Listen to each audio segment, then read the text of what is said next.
नमस्कार, जय श्री राम, ओम गणेशाय नमः। मैं अविनाश सिंह। आज हम बात करेंगे मिथुन लग्न, मिथुन राशि के जातकों के विषय में। कैसा जाने वाला है मंगल और बुध का गोचर। मंगल ही लिखा है मैंने, लेकिन बुध का भी गोचर साथ साथ बता दूंगा। एक दिन आगे पीछे इनका गोचर हुआ है। 20 की रात को 21 की सुबह से मंगल वृषभ राशि में गोचर कर रहे हैं और बुध 22 से कर्क राशि में गोचर कर रहे हैं, शुक्र और गुरु के साथ। शुक्र और गुरु यहाँ मेंशन नहीं है। मिथुन राशि में लग्न में ही आपके सूर्य का गोचर हो चुका है, जिसका वीडियो मैंने पहले ही अपलोड कर दिया है, देख सकते हैं आप। अब यहाँ पर देखने वाली बात यह है कि मंगल जो कि लंबे अवधि तक के लिए आपके गोचर करते हैं 40-42 दिनों तक एक ही राशि में, उनका गोचर जो हुआ है, चूंकि आपके लाभेश हैं और 12वें भाव में आपके विराजमान हो रहे हैं वृषभ राशि में, तो 12वें भाव में मंगल का गोचर आपके लिए बुरा नहीं है। लाभेश हैं लेकिन षष्ठेश भी हैं। षष्ठ भाव के स्वामी 12वें भाव में, यानी कि ये विपरीत राजयोग बना रहे हैं। हर्ष नाम का विपरीत राजयोग बनाएंगे ये, और इससे क्या लाभ और हानि है ये मैं बताऊंगा। बुध का गोचर सहसा आपके लिए बहुत ही शुभ होने वाला है, क्योंकि आपके दो शुभ भावों के स्वामी हैं। बुध लग्नेश है, राशि स्वामी है। लग्नेश और राशि स्वामी में जब मैं बोलता हूँ तो मैं समझता हूँ कि आप समझ रहे होंगे कि इसका क्या आशय है। लग्नेश शनि, यहाँ इस भाव में जो नंबर लिखा है, जो राशि बनी है, उसके स्वामी लग्न के स्वामी कहे जाते हैं।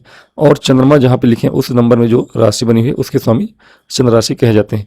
चंद्रमा यही है तो लग्न और चंद्र राशि दोनों ही एक ही हो जाती है आपकी, तो लग्न और राशि अलग अलग होती है। तो चूंकि बुध लग्न के स्वामी है या राशि स्वामी कह सकते हैं, चंद्र राशि जिसकी है मिथुन, और आपके चतुर्थ भाव के भी स्वामी है कन्या। लग्न आपका कन्या राशि चतुर्थ भाव में पड़ती है, तो बुध आपके सुख भाव के स्वामी भी हैं, लग्न के स्वामी भी हैं। तो बहुत ही दो शुभ भाव के स्वामी का धन स्थान में जाना, ये धन योग बना रहा है। और मंगल लाभेश है लेकिन षष्ठेश है और विपरीत राजयोग भी बना रहे हैं, तो बुरा नहीं है दोनों का ही गोचर। पहले मंगल की ही बात कर लेते हैं। एक दिन पहले इनका गोचर हुआ है 21 जून को और बुध का 22 जून को। मंगल कहाँ से लाभ देंगे, चूंकि लाभेश हैं, कहीं भी जाएंगे उनका काम है लाभ देना, लेकिन षष्ठेश भी हैं और बैठे 12वें भाव में। तो अब आपको जो लाभ होगा वह इनकी दृष्टियों पर निर्भर करेगा। विदेश भाव में चूंकि बैठे हैं, यात्राओं के भाव में बैठे हैं, यात्रा भाव को देख भी रहे हैं। इनकी एक दृष्टि आपके थर्ड हाउस को देख रही है, एक दृष्टि आपके षष्ठ भाव को ही देख रही है, और एक दृष्टि आपके विवाह या व्यवसाय भाव को देख रही है। तो इन चूंकि लाभ हैं, तीनों जगह से होने वाले लाभ आपको मिलेंगे, लेकिन तीनों में कॉमन क्या होना चाहिए, 12वां भाव, यानी आपका यात्रा और व्यय। चूंकि यात्रा के भाव को देख रहे हैं, यानी यात्राएं करेंगे आप, यात्रा पे व्यय अवश्य होगा, लेकिन यात्राएं आपकी सफल होंगी, लाभदायक होंगी। तो जो भी यात्राएं करते हैं या ट्रांसपोर्ट के व्यापार में है, थर्ड हाउस से ट्रांसपोर्ट का व्यापार देखते हैं 12वां भाव, यानी जो लोग इस समय ट्रांसपोर्ट के व्यापार में हैं, जिनके ट्रांसपोर्ट की गाड़ियां जो हैं बाहर जाती हैं, दूसरे राज्यों में ट्रेवल करती हैं, ऑल ओवर इंडिया ट्रेवल करती हैं, या इम्पोर्ट एक्सपोर्ट का व्यापार है, विदेशों से आपका सामान आता जाता है, उनके लिए धन कमाने के उपयुक्त अवसर प्राप्त होंगे, पहला। दूसरा, जो लोग ऑनलाइन वर्क फ्रॉम होम भी करते हैं, ऑनलाइन काम करते हैं, सोशल मीडिया आदि में काम करते हैं, आईटी फील्ड में हैं, उनके लिए भी अच्छा समय है। लेकिन उससे ज़्यादा जो फील्ड वर्कर हैं, जो लोग फील्ड वर्कर हैं, बीमा कंपनी वगैरह में काम करते हैं, क्योंकि षष्ठ भाव भी जुड़ा है, तो और यात्राएं भी जुड़ी हैं, तो जो फील्ड वर्कर हैं आपके, बाइक लेके घूमते रहते हैं फील्ड में, बैंकिंग सेक्टर में हो अथवा किसी भी अन्य सेक्टर में है, जो फील्ड वर्कर हैं, किसी भी तरह से अपनी 2 पहिया वाहन या 4 पहिया वाहन से व्यापार करते हैं, क्योंकि व्यापार भाव भी जुड़ा है। तो व्यापार जिनका इस तरह का है, फील्ड वर्किंग वाला, LIC में है, किसी अन्य बैंकिंग सेक्टर में है, जहाँ की फील्ड वर्क करना पड़ता है, आपको जाना आना पड़ता है, बार बार ट्रैवल करना पड़ता है, उनके लिए अच्छा समय रहेगा।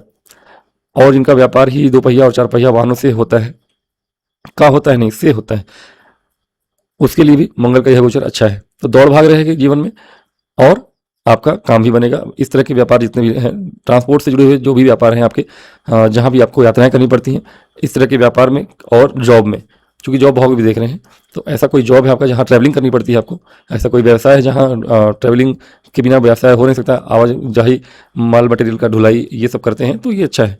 वो गोचर मंगल का यहाँ से आपको लाभ देते हुए दिखाई दे रहे हैं। व्यापार जो लोग करते हैं दूसरे राज्य से जुड़ के, विदेशों से जुड़ के, उनके लिए अच्छा समय है।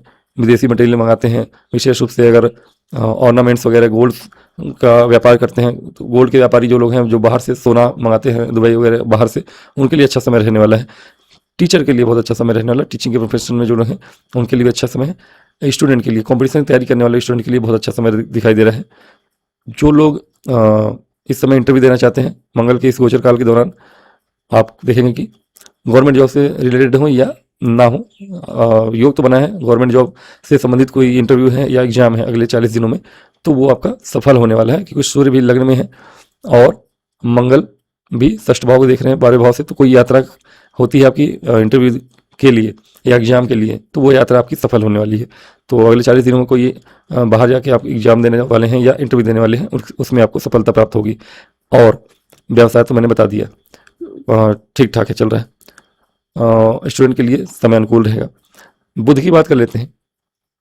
स्वास्थ्य संबंधी चीज़ों की बात कर लें। स्वास्थ्य संबंधी चीज़ें, अगर ब्लड डिसऑर्डर से संबंधित कोई परेशानी है आपको, इससे थोड़ी सी बच के रहिएगा। हेडेक वगैरह से बच के रहिएगा। कहीं ना कहीं सिर में चोट वोट लगने के चांसेस है, थोड़ा सा ट्रैवलिंग करिएगा तो बच के ही करिएगा, बस इतना ध्यान रखना है। बुध की बात करें तो बुध आपके बड़े शुभ भाव के स्वामी, जैसे कि मैंने कहा शुक्र भाव के स्वामी है। बुध द्वितीय भाव में है, वाणी के भाव में है, वाणी के देवता है, और वहाँ 2 शुभ गुरुओं के साथ हैं, उच्च के गुरु और शुक्र। तो उच्च के और जैसे शुभ भाव के स्वामी के साथ है तो वैसा ही फल देते हैं। तो आपको इस समय सारा सुख मिलेगा, घर वाहन गाड़ी का सुख प्राप्त करेंगे अगले गोचर में। लेकिन यहाँ ध्यान ये रखना है, हालांकि ज़्यादा आपके लिए परेशानी वाली बात नहीं होगी, क्योंकि शुभ स्थान में है। वक्री होंगे बुध, अस्त भी होंगे और पतित भी होंगे अगले 30 दिनों तक, मान के चलिए 22 से लेके, क्योंकि वक्री हो रहे हैं, पतित हो रहे हैं, तो इनका गोचर लंबा हो चुका है। तो कहीं ना कहीं 30 जून के बाद से अस्त होंगे और बकरी रह के पतित हो जाएंगे, फिर 7 जुलाई तक, उसके बाद फिर से मार्गी होंगे और फिर आगे बढ़ेंगे। तो ये जो गोचर काल है, इसमें थोड़ी सी जो छूटा हुआ काम होगा आपका, कोई गाड़ी घोड़ा खरीदना हो, कोई ज़मीन खरीदना चाहते हो, डील ना पक्की हुई हो, ये सारी चीज़ें आपकी फाइनल हो जाएंगी। धन आएगा आपके, जो लोग व्यापार करते हैं गाड़ियों का, उससे धन आएगा आपका। शोरूम वगैरह अगर चलाते हैं तो, या रियल इस्टेट का कोई ज़मीन की खरीद बिक्री का काम करते हैं तो भी अच्छा समय है। देखा जाएगा यहाँ से धन आता हुआ दिख रहा है, धन भाव में बैठे तो प्रॉपर्टी का धन आता हुआ दिख रहा है, प्रॉपर्टी से या प्रॉपर्टी की प्राप्ति होती हुई दिख रही है आपको। डॉक्यूमेंटेशन वगैरह में 30 जून के बाद ध्यान रखिएगा, अगर जमीन खरीद रहे हैं या मकान खरीद रहे हैं या गाड़ी खरीद रहे हैं, इसका ध्यान अवश्य रखिएगा। चतुर्थ भाव के स्वामी हैं, वक्री हो जाएंगे, तो कहीं ना कहीं डॉक्यूमेंटेशन वगैरह में कोई समस्याएं आ सकती हैं, इसका विशेष ध्यान रखिएगा। पैतृक संपत्ति से संबंधित कोई कार्य है वो पूरा हो सकता है आपका। और चूंकि पंचमेश के साथ है, लक्ष्मी भाव के स्वामी के साथ, शुक्र के साथ हैं और 12वें भाव के स्वामी के साथ है, तो कहीं ना कहीं स्टूडेंट के लिए भी बाहर जाने का योग भी बन रहा है, जो नॉर्मल स्टूडेंट है पढ़ने के लिए। और स्टूडेंट के लिए मैं बात करूँ तो मेडिकल से संबंधित स्टूडेंट के लिए और टेक्निकल बैकग्राउंड से संबंधित स्टूडेंट्स के लिए समय अनुकूल रहने वाला है। लव लाइफ के लिए बहुत अच्छा समय है।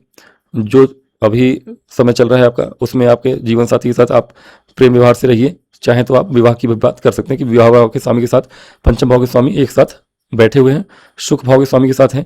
ये बहुत सुनहरा अवसर है आपके विवाह और मांगलिक कार्य के लिए। बात करेंगे तो आपके विवाह की होने की पूर्ण संभावनाएं बनी हुई हैं। आपके जीवन में कोई है तो भी और कोई नहीं है तो भी ये समय ऐसा है कि आप विवाह आदि के लिए रिश्ता ढूंढ सकते हैं। अगले 1.5 महीने तक, पौने 2 महीने तक वैसे भी गुरु अपने पुष्य नक्षत्र में है। इस समय में किया हुआ काम बहुत ही फलदायी होता है, तो ध्यान रखिए।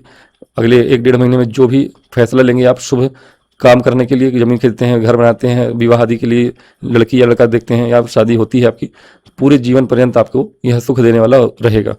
तो आपके लिए गोचर बहुत ही अनुकूल है, उत्तम है। हाँ, थोड़ी बहुत खर्चा होगा, आपका व्यवसाय व्यय होगा, लेकिन बुरा नहीं है।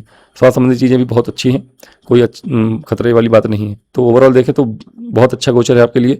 उपाय स्वरूप में आप कहीं ना कहीं गणेश जी को दुर्वार्पित करना ना भूलिए। शिव मंदिर में जाके गणेश जी की आरती और पूरे शिव परिवार की अगर आरती करते हैं आप तो बहुत अच्छा है। उसके अतिरिक्त अगर आप ज़्यादा लाभ कमाना चाहते हैं तो बजरंगबली की भी सेवा करिए, छोला चढ़ाइए, बजरंगबली को लड्डुओं का भोग लगाइए, हनुमान चालीसा का पाठ करिए। ये आपके गोचर को उत्तम करेगा, आपकी नौकरी के योग बनाएगा। तो आज की वीडियो में इतना ही, मिलूंगा अगले वीडियो में, तब तक के लिए मुझे आज्ञा दे। और वीडियो पसंद आए तो लाइक और सब्सक्राइब करिए। ओम गणेशाय नमः। नमस्कार।